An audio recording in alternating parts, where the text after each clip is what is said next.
மதுராந்தகம் அருகே 20 ஏக்கர் நடப்பட்டிருந்த வீரிய ஒட்டுரக பப்பாளி மரங்கள் புயல் காற்றால் சேதம்.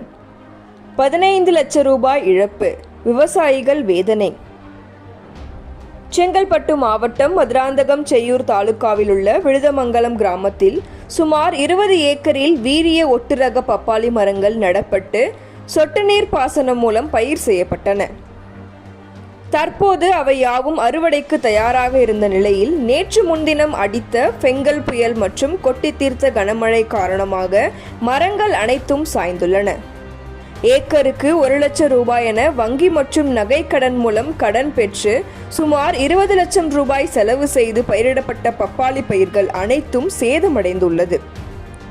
இதனால் விவசாயிகள் வேதனையடைந்துள்ளனர். அதற்காக அரசு நிவாரணம் வழங்க வேண்டும் என கோரிக்கை வைத்துள்ளனர்.